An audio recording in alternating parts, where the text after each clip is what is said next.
Début juillet, les nouveaux patrons des forces républicaines ont été nommés. 2 semaines après, le président Ouattara annonce les couleurs. La sécurité doit être un préalable au développement de la nation. Réuni au palais présidentiel, il a donc invité les nouveaux chefs de l'armée à mettre sans délai un terme aux perquisitions arbitraires, aux pillages et aux raquettes. Viviane Naïmi. De la nouvelle armée nationale était convié ce jeudi matin au palais présidentiel par le président de la République. Au premier rang, le chef d'état-major général des forces républicaines de Côte d'Ivoire, le général de division Soumaïla Bakayoko, le chef d'état-major adjoint, le général de brigade Deto Leto et tous les chefs des grands commandements de l'armée nationale. Le commandant des forces terrestres, le général de brigade Sékou Touré, le commandant des forces aériennes, le colonel-major Jean-Jacques René Ouénien, le commandant de la marine nationale, le capitaine de vaisseau-major Diakari Diakone, le commandant supérieur de la gendarmerie, le colonel-major Gervais Kwaku Kwasi et l'ensemble des hauts gradés de l'armée. Moment de grande importance, c'est dans la salle des pas perdus que se tenait la rencontre. Le ministre délégué chargé de la Défense, Paul Kofi Kofi, a pris en premier la parole pour situer le cadre de la rencontre. Le président de la République a souhaité, leur a-t-il dit, cette rencontre avec vous pour vous donner la feuille de route de la nouvelle armée de Côte d'Ivoire. Dans son adresse, le président de la République a donné les instructions générales qui devront servir de boussole aux nouveaux responsables de la défense ivoirienne dans les décisions de service qui sont amenés à prendre et dans leur gestion des hommes. Le président de la République leur a fixé aussi des objectifs à atteindre et il leur a donné en différents points des instructions fermes. Ainsi, le président de la République souhaite que l'armée soit un puissant instrument de cohésion sociale et qu'il soit mis fin en son sein au clivage ethnique. En vue de renforcer la cohésion nationale, vous devez organiser les états-majors et unités sous votre commandement en tenant compte de la diversité de la nation.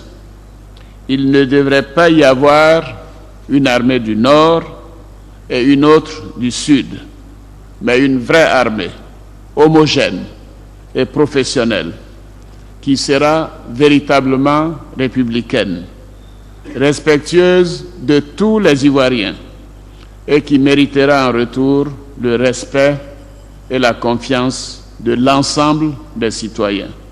Le président de la République a dit encore aux responsables de la nouvelle armée que désormais la compétence et le professionnalisme doivent être érigés en règle d'or au sein de l'armée. Le président de la République a donné des instructions fermes pour que soit mis fin au pillage et aux raquettes et il a fixé un terme au retour dans les rangs des FDS déserteurs.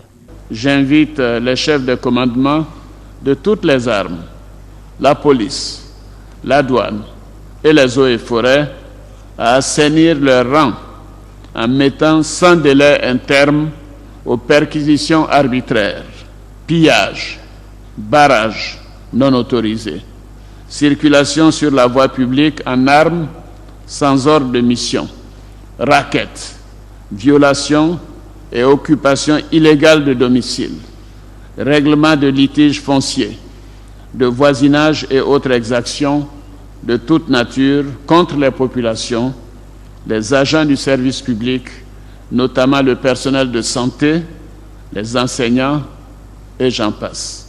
Vous devez vous consacrer exclusivement à la lutte contre l'insécurité et le grand banditisme.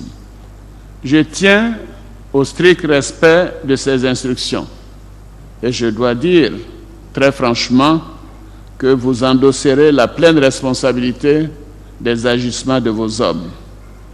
Vous devez instaurer rapidement la discipline, le respect de l'autorité et de la hiérarchie, l'éthique, le respect des droits de l'homme dans vos rangs, afin de crédibiliser l'institution militaire et de la mettre résolument au service de la nation, au service des populations.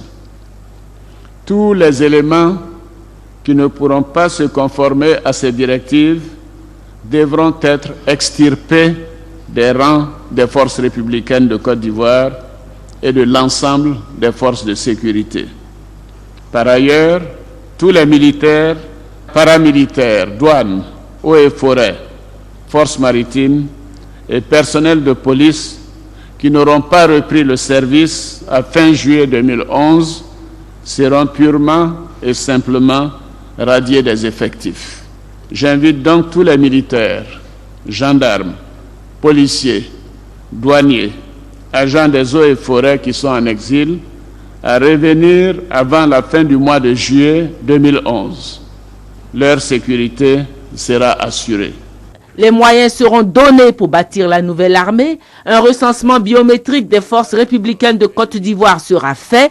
Une assurance médicale sera créée pour les militaires. Le président de la République a pris l'engagement de faire de l'armée nationale une référence dans la sous-région et même au-delà.